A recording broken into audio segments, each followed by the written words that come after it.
Los retos que cuando uno viene de una tradición heterodoxa en la macroeconomía se enfrenta cuando se gobierna.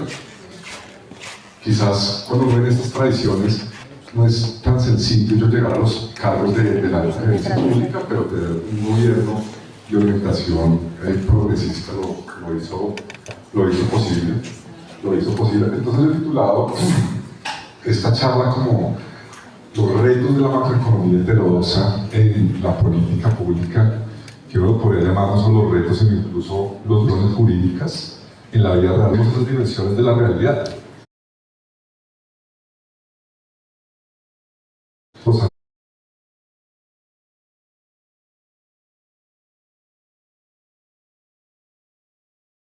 De la jurisprudencia. Entonces, en la vida real, ese tipo de escenarios, o incluso impuestos,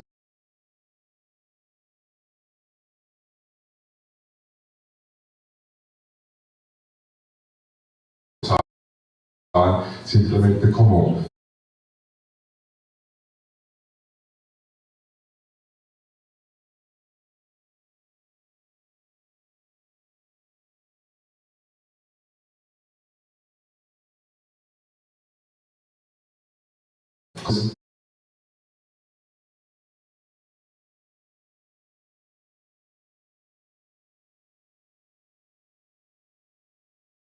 reales, hay unas tensiones complejas, como ir depurando esa heterodoxa.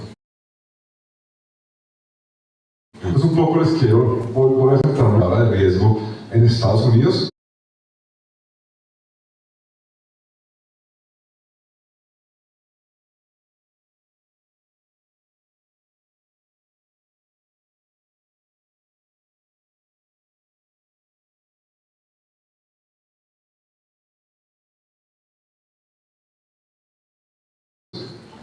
Pues de pronto las mediciones son otras.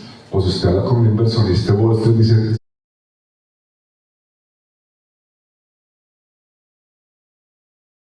si quiere hacer educación pública, no importa que estudian toda la vida, que está de acá de la ciudad de Tunja, que ahora es un doctorado en Inglaterra. Hicimos un artículo muy bonito de esa dimensión problemática de las microfinanzas rurales, cuando se distorsionan y los créditos asociativos pierden la razón de ser. Estas son otras dimensiones de la financiarización, simplemente para hacer una mención a ese paper que fue publicado en la revista Apuntes del CENES, que felicitar al profesor Luis por todos estos años de trabajo. Creo que hace 10 años también me había invitado, creo que fue la primera vez que vine por acá, hace unos 10 años, y es un placer volver a la UPTC. Entonces, para entrar un poco en materia, yo no sé si que tanto estén todos familiarizados con una noción de la macro heterodoxa. Realmente hablar de macro heterodoxa puede ser hablar de muchas cosas o de nada. Hoy en el mundo, cuando se habla de macroeconomía heterodoxa, partamos de la idea que son las ideas no dominantes en macro. ¿Y cuáles son las ideas no dominantes en macroeconomía?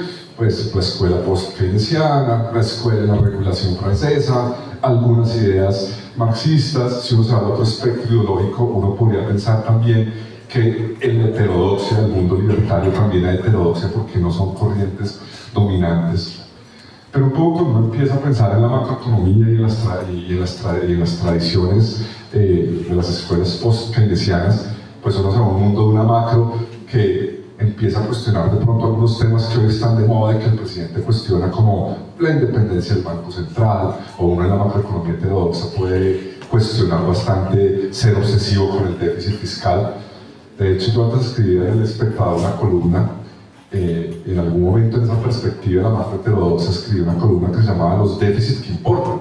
Cuando uno es macroeconomista, le meten en la cabeza la idea que lo que más importa es el déficit fiscal, y claro, eso es importante. Pero en las ideas heterodoxas uno podría preguntarse, oiga, pero el déficit de salud, el déficit de agua potable, ¿acaso eso no importa? Y todas estas ideas son las que uno pone en la discusión de la macro heterodoxa, es decir, una macro que no está en la corriente principal, una macro que puede pensar no en la idea de finanzas sanas, sino en la idea de finanzas funcionales a la Ava Lerner.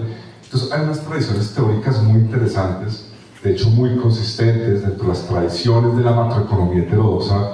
En la pandemia estuvo muy de moda el famoso MMT, o la teoría monetaria moderna, donde las ideas de la macro heterodoxa, yo primero meto el dinero al sistema y luego con los impuestos controlo la inflación. Y estas ideas teóricas son muy bonitas y muy poderosas, pero cuando usted quiere tratar de llevar ciertas de estas ideas a la vida real, se enfrenta con limitantes. Y una de las principales limitaciones pasa por la presión del capital financiero. Y solo les daré un ejemplo. Hoy las discusiones del presidente con el Banco Central en términos teóricos son muy válidas, son válidas en términos de si la tasa de interés es una variable distributiva, la forma como se miden las expectativas, son discusiones teóricas válidas, pero si usted es de una economía periférica, trata de cambiar radicalmente el Banco Central, inmediatamente quien lo castiga a usted es el mercado financiero. Pasa exactamente lo mismo con el déficit fiscal y con las reglas fiscales. En la perspectiva heterodoxa y orgánica y teóricamente, yo tengo muchas críticas a las reglas fiscales. Realmente me parece que usted ser obsesivo y pensar que uno puede llevar la política fiscal a una dimensión autónoma, pues me parece que es un error y es un ejercicio antidemocrático. De hecho, la noción de Banco Central Independiente tiene muchos cuestionamientos de qué tan democrático es.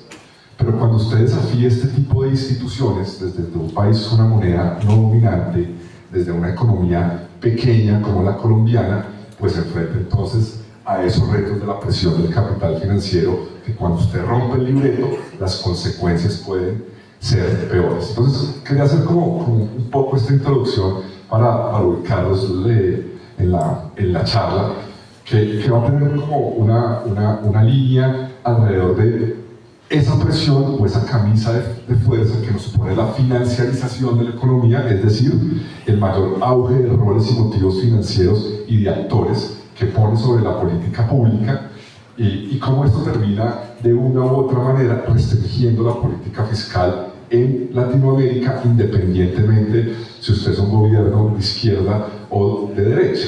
Son los gobiernos que se han atrevido a desafiar al capital financiero, caso Argentina o caso Venezuela, pues el resultado muchas veces es peor.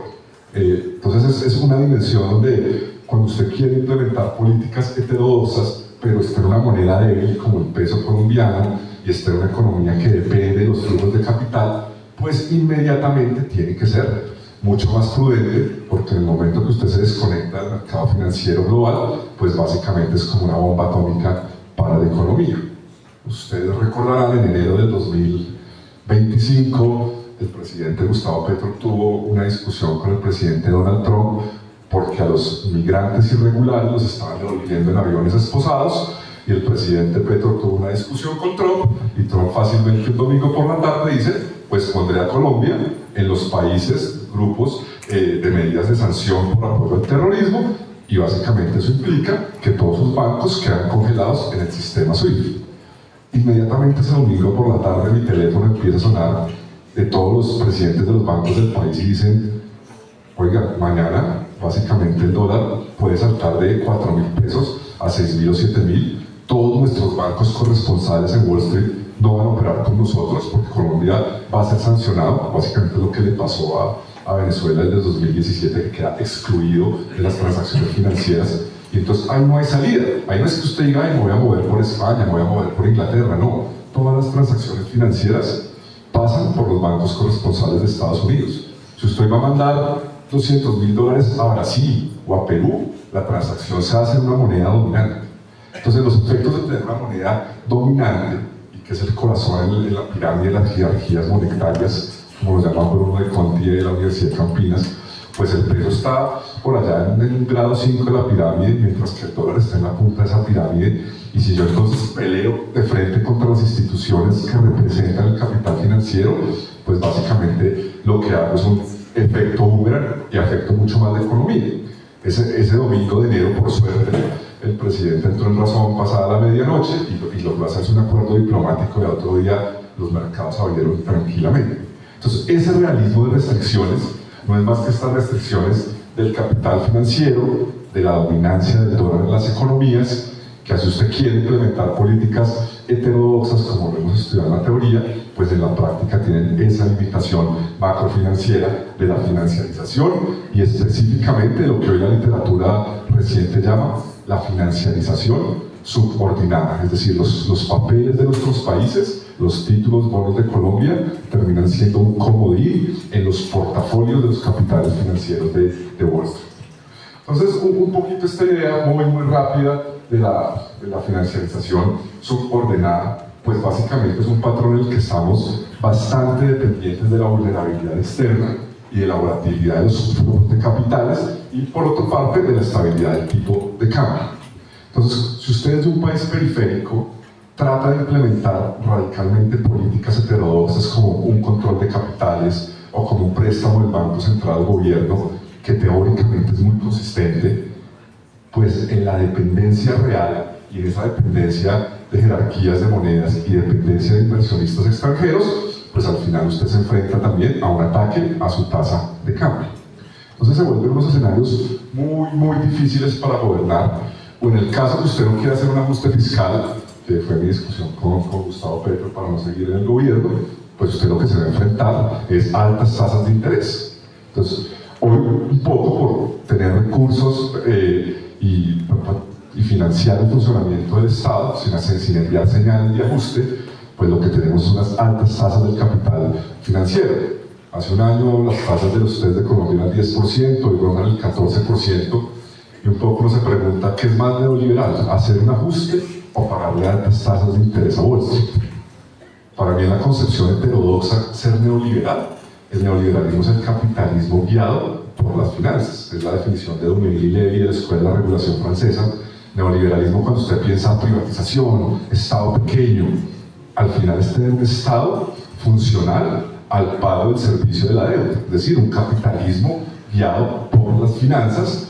Y creo que hoy se es más neoliberal cuando usted le paga altas tasas de interés a Wall Street en vez de gasto social, haber hecho algunos ajustes prudentes y realistas. Pero es un poco la obsesión, termina marcando esas ideas. Eso uno lo lleva entonces a pensar y decir, oiga, es que realmente nosotros tenemos una posición muy dependiente en la estructura financiera global, y por más de que queramos dar la batalla desde un gobierno progresista, no es sencillo. Y por eso creo que el presidente hizo algo muy bueno, que desafortunadamente no continuó, y fue poner en la agenda el debate de la nueva arquitectura financiera global. Gustavo Petro hizo una reunión con Emmanuel Macron tratando de decir, oiga, hacia adelante, si no se reforma la arquitectura financiera global, si no hay unos mayores espacios de deuda, como dijo Cristalina Georgieva la semana pasada en las reuniones de primavera del Fondo Monetario, cada vez los niveles de deuda del mundo crecen mucho más. Pero no es simplemente que yo como un país solito vaya y diga quiero renegociar la deuda, sino que al final tendrá que haber un acuerdo global de nueva arquitectura financiera, mayores tolerancias a mayores niveles de déficit. Si no, pues va a ser insostenible y habrá un choque global de deuda. Entonces, esos elementos de financiarización subordinada se vuelven para usted en el gobierno y en un gobierno progresista una camisa de fuerza. Octubre de 2022, Gustavo Petro anuncia que va a hacer un control de capitales. ¿Y cuál es la respuesta del mercado? Se elevan los títulos, las tasas de interés de la deuda, llega el dólar a 5.000 pesos en octubre de 2022 y toca suspender la venta de títulos de Colombia y salir a contradecir al presidente y decir no, acá no vamos a hacer control de capitales, que es parte de lo que está en el corazón de muchas ideas heterodoxas. Pero inmediatamente la reacción de los mercados es muy agresiva, y cuando usted le atacan su tasa de cambio, inmediatamente pues tiene que tomar medidas realistas. Entonces, esa dinámica de la financiarización subordinada, pues ¿qué es lo que termina poniendo? Pues unas restricciones al desarrollo del financiamiento, porque juiciosamente cada vez tenemos que asignar una mayor parte del presupuesto público nacional al servicio de la deuda. El presupuesto de Colombia tiene 3 bloques: funcionamiento, inversión y servicio de la deuda. Para el 2026, la inversión es algo cercano a los 80-90 billones de pesos, la deuda está por encima de los 100 billones. O sea, en el presupuesto de Colombia está pesando más el servicio de la deuda que la inversión, que al final son los nuevos proyectos. El resto es funcionamiento, que es altamente inflexible. Entonces, por eso cuando la gente dice, no, es que acá toca recortar el estado de rochón, y usted va y se sienta allá, pues la realidad es que es muy poco lo que se puede recortar por la inflexibilidad del presupuesto. Toda la sección de transferencias del presupuesto general de la nación, donde están pensiones de militares, pensiones de maestros de primaria, de las escuelas, usted solo puede recortar por ley. Tampoco puede recortar las transferencias, porque esto es un país central y no es un país federal. En Argentina, Milei salvajemente recortó las transferencias a las regiones y ahí está su ajuste del PIB, pero también un drama regional que deja de recibir recursos. En Colombia, sea quien sea el presidente, no puede hacer eso porque es por constitución esa asignación regional. Entonces, el margen de maniobra es muy limitado, y es cuando uno entiende por qué los últimos gobiernos, independientemente si era Duque, Santos o Petro, les toca hacer constantemente tributarias y leyes de financiamiento, pues porque el presupuesto crece de manera inflexible y usted necesita nuevos recursos constantemente. Y si no los consigue con impuestos, pues toca endeudarse más. Por eso es que la trayectoria de deuda de Colombia, desde el 2015, cuando se caen los precios del petróleo, que teníamos deuda sobre el PIB del 28%, en la pandemia llegó al 60% y se mantiene en el 60% porque se siguen pagando esas deudas de la pandemia. Entonces fíjense que esa dimensión de la restricción del capital financiero es muy fuerte, y por eso en general entonces, cada vez que usted hace una tributaria, también mete algunos artículos para modificar la regla fiscal y enviar nuevas señales a los actores financieros. Al final, una reforma tributaria no es más que una señal para un actor financiero de que usted tiene sostenibilidad en las finanzas públicas, y por eso esas son de las principales consecuencias de la financiarización subordinada, asociada a la idea que les dije antes de que esa dependencia del dólar nos hace muy vulnerables a choques financieros, y por lo tanto esa dinámica global de la financiarización termina limitando los espacios de política económica, de posibles políticas económicas heterodoxas, y en el realpolitik entonces pues usted tiene dos caminos: tratar de jugar tácticamente con las instituciones macrofinancieras y los acuerdos fiscales, llamémoslos neoliberales, y tratar de, al margen, hacer algunas políticas progresistas, usar algunos modelos heterodoxos en el ministerio. Yo creo que eso lo logramos de manera importante. Hay una tradición de modelos que se llaman stock flujo consistentes en la tradición post-keynesiana, que son un poco la competencia de los DSG, de equilibrio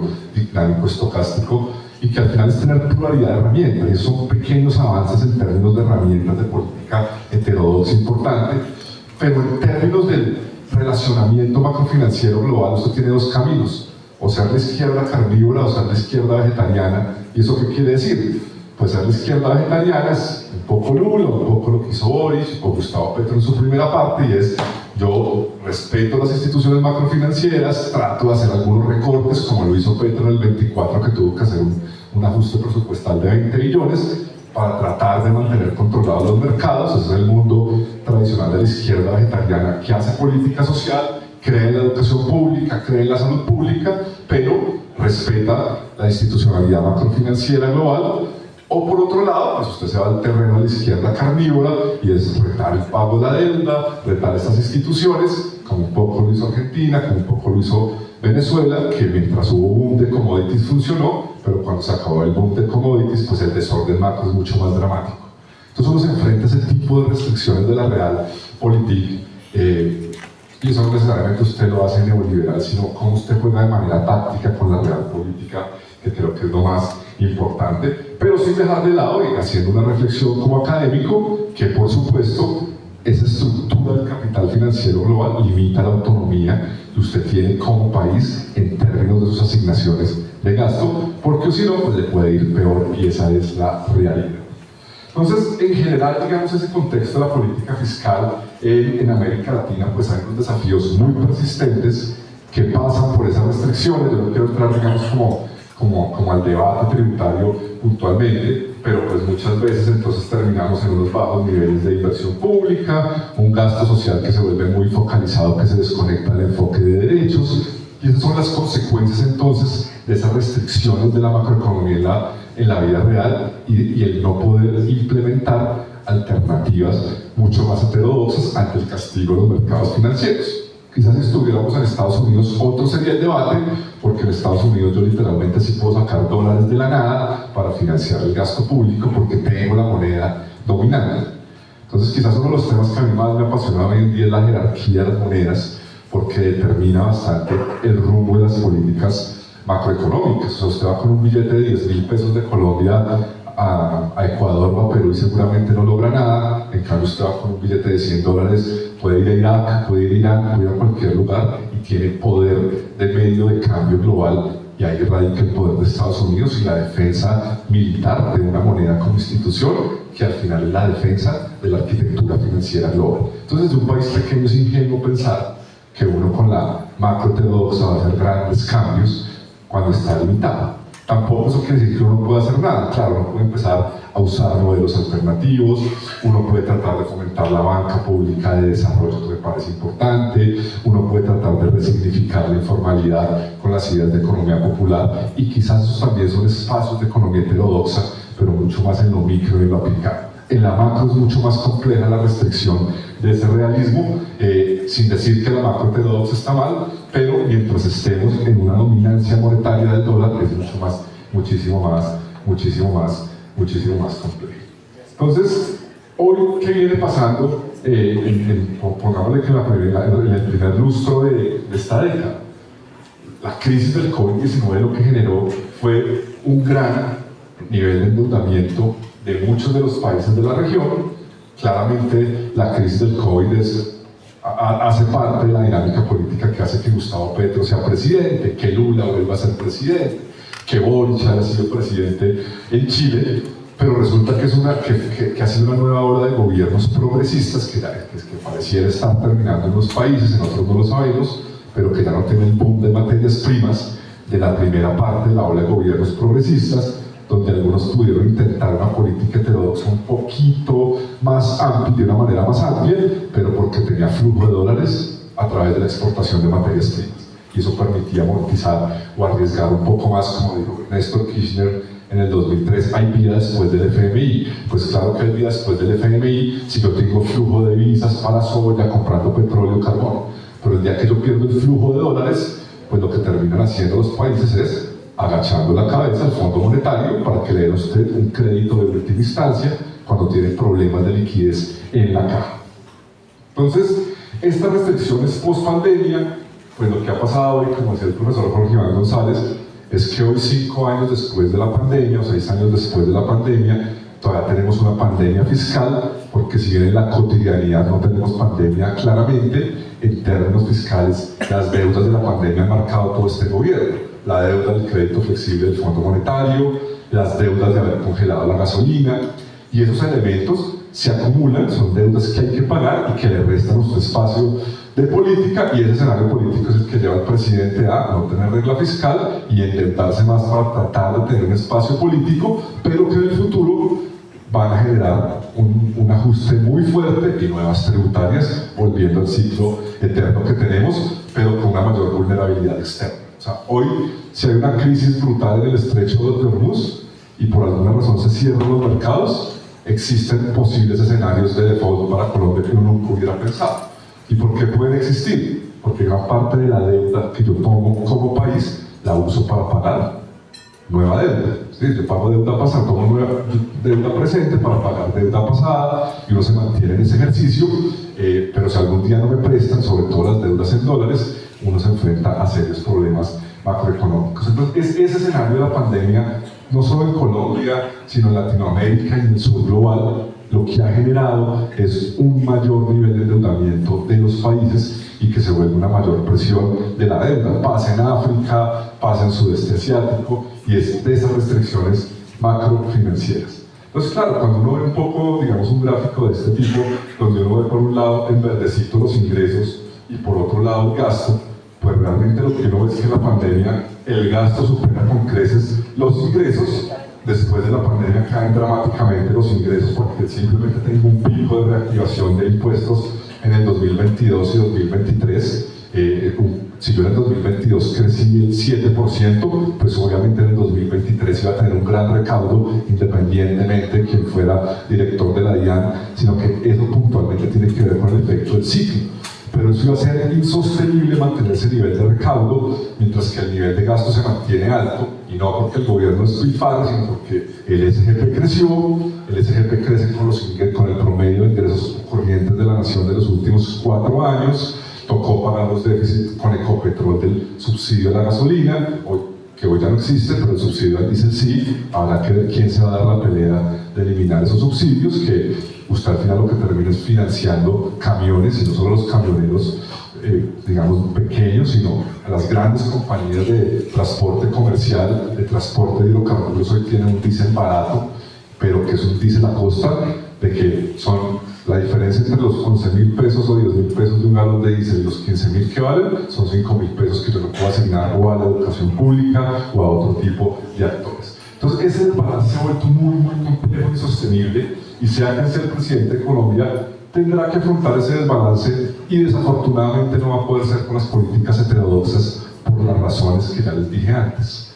Por las razones de que usted está restringido por la arquitectura financiera, y la forma de solucionar estos déficits es con nuevas tributarias y con ajustes. Vendrá la pregunta, ¿dónde quiero hacer el ajuste?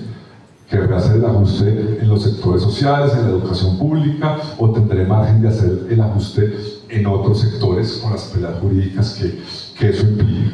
Entonces, estas son un poco las restricciones a las que uno se empieza a enfrentar. Ya les decía antes, una deuda de Colombia creciendo brutalmente, y no en el gobierno Petro, sino, fíjense que la deuda crece progresivamente desde el 2014, cuando se caen los precios del petróleo, pero ya había muchos proyectos planeados. Entonces, la última década ha estado marcada por la deuda, que se ha mantenido de alrededor del 61%, pero con el agravante que, al no haber enviado señales correctas, es una deuda más cara. O sea, el problema de la deuda no solo es cuánto pesa la deuda sobre el PIB, sino el costo de la deuda. Estos escenarios entonces nos llevan a pensar, entrando a esos debates, a esas restricciones, a lo que uno puede llamar la financiarización de la deuda pública. ¿Y qué es la financiarización de la deuda pública? Pues que usted, los actores financieros y las calificadoras lo obligan constantemente a que envíe señales de austeridad, señales de nuevas tributarias, para mantenerlo en un buen grado de calificación. Lo que yo les contaba hace un momento. O sea, en Wall Street no les interesa si usted hace educación pública o privada, salud pública o privada, no preguntan por eso. Si usted tiene plata, haga toda la educación pública que quiera, pero muéstreme que tiene un balance fiscal en superávit, o un balance primario, que el balance primario es el que quita los intereses de la deuda, y si le meto la deuda, un déficit que no sea superior al 3%, y hoy estamos en el 6%, con posibilidad de cerrar este año en el 7%. Entonces, esas dinámicas de financiarización de la deuda pública restringen esa implementación de ideas heterodoxas, de ideas de usar el Banco Central como prestamista para proyectos industriales, restringen las ideas que uno pueda tener alrededor de control de capitales y demás, porque en un mundo financiarizado y globalizado, pues eso básicamente es cerrar las puertas y desconectarse del mundo. Entonces, cuando uno va allá a estas calificadoras, pues estos tipos, las calificadoras de riesgo, que son otros de estos actores que invitan, pues ellos lo que le dicen todo el tiempo es: señor ministro, señor viceministro, ¿usted qué señales me va a mandar? Usted diría, si no, pues yo le bajo la calificación, pues la deuda será más cara.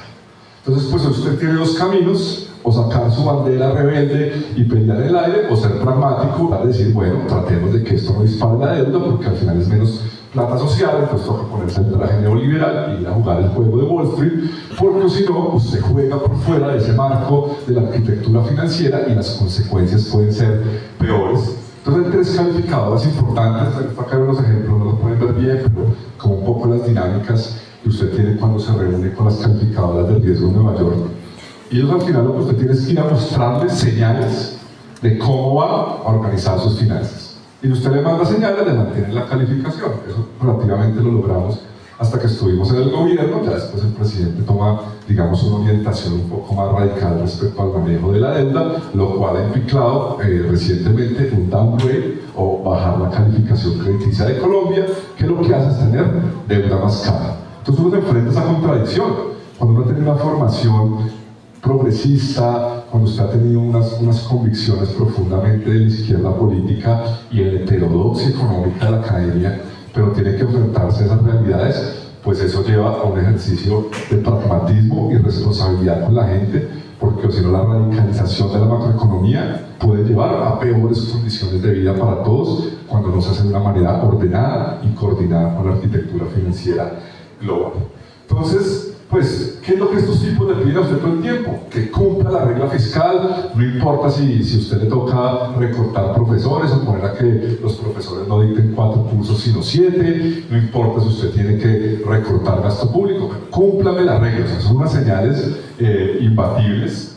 Por otro lado, una presión constante por ajuste. Y por otro lado, otra cosa que uno entiende en la vida real, cuando uno es macroeconomista académico, piensa en gasto público como G y con eso juegan los modelos.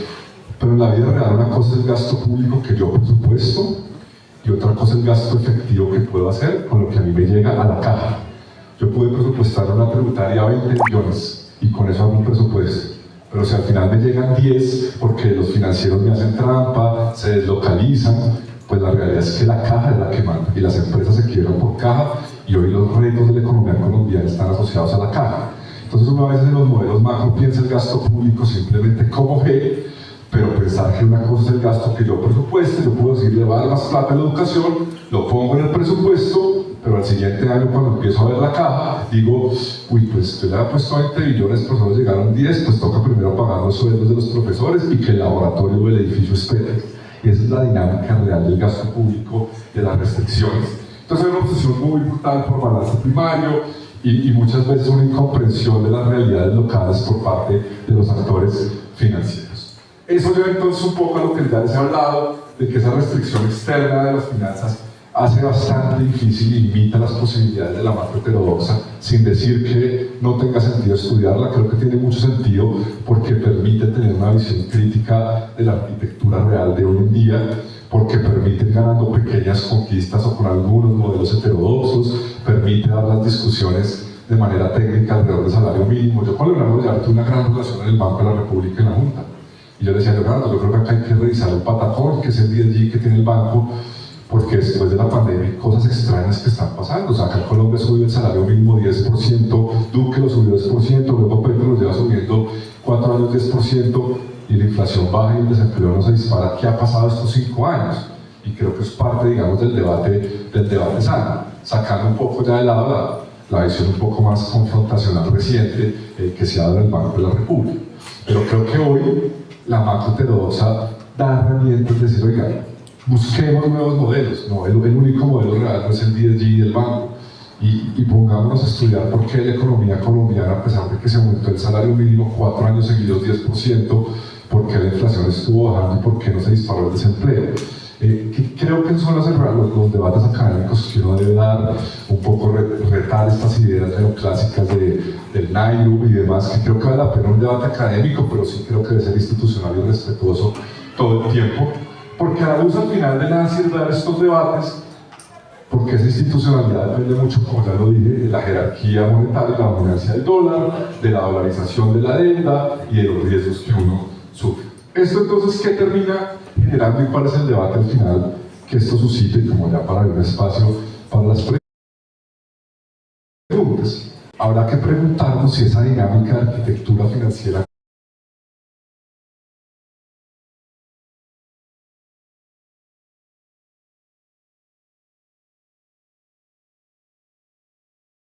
global termina limitando el desarrollo democrático.